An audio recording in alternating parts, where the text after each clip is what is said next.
Today is June 30th, 2016, and this is the Utah Fire Restriction Update brought to you by your interagency wildfire partners.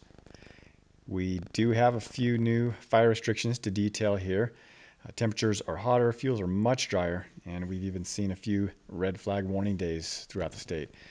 Southwestern Utah, or Color Country, still in fire restrictions, and now southeastern Utah has also implemented the same restrictions. So basically, in Carbon, Emery, Grand, San Juan, and Washington counties, and then west of I-15 in Beaver and Iron counties. Those areas outside of city or town limits. So here are the activities restricted in the areas we're talking about. Basically, campfires, igniting, building, maintaining any kind of a fire, including warming fire, charcoal, briquettes are included in this. Anything outside of a fire structure provided by the agency or by a homeowner that's year-round.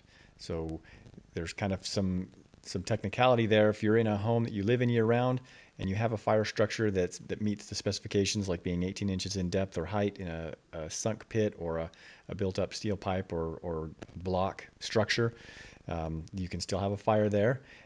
But if it's the same type of structure and you're not in a year-round home, if this is just a cabin or a vacation type of situation, that's in fire now. So picnic areas, day use areas, for example, day use area in the Forest Service, they've got a fire structure provided there, no signs saying otherwise, then you're good to go.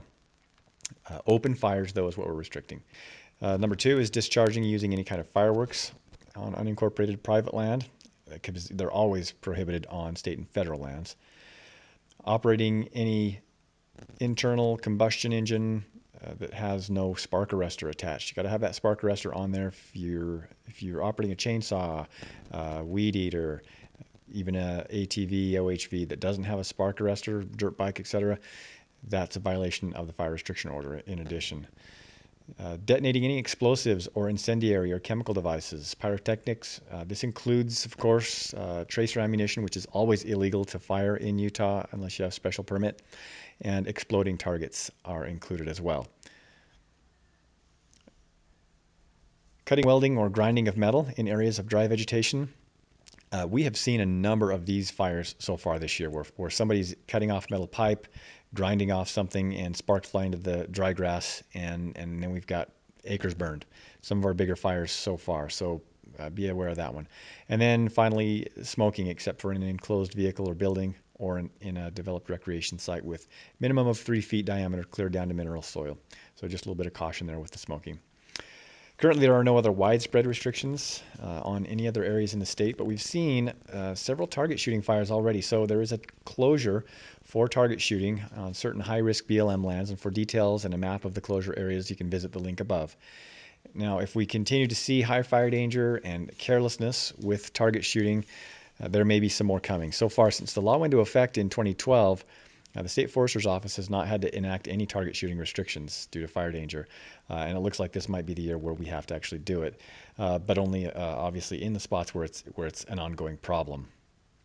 That may be coming as soon as this weekend. There are also some discussions about restrictions in both Box Elder and Summit counties. Those discussions are ongoing, and things should be finalized in the next week or two. Now, even if you're not in an area where there is a restriction or closure order in place, just remember, there are some places where campfires are okay and some places where they're not. So check with your district ranger's office, your BLM district, camp host, etc. Make sure that where you're planning to have that fire is okay. All over Utah, things are becoming increasingly dry. Fire danger is going up on a daily basis. In areas where fire restrictions are not in place, please ensure your campfire is completely put out before you leave, and all ignition sources are a safe distance away from vegetation, and help us prevent those human-caused fires. We're already getting enough lightning-caused fires. There's not much we can do to prevent those, but the human-caused fires are where we need your help. That about covers it for wildfire restrictions. Another update like this one will be issued right here on July 10th or as soon as any other restrictions go into effect. And as always, remember, one less spark means one less wildfire.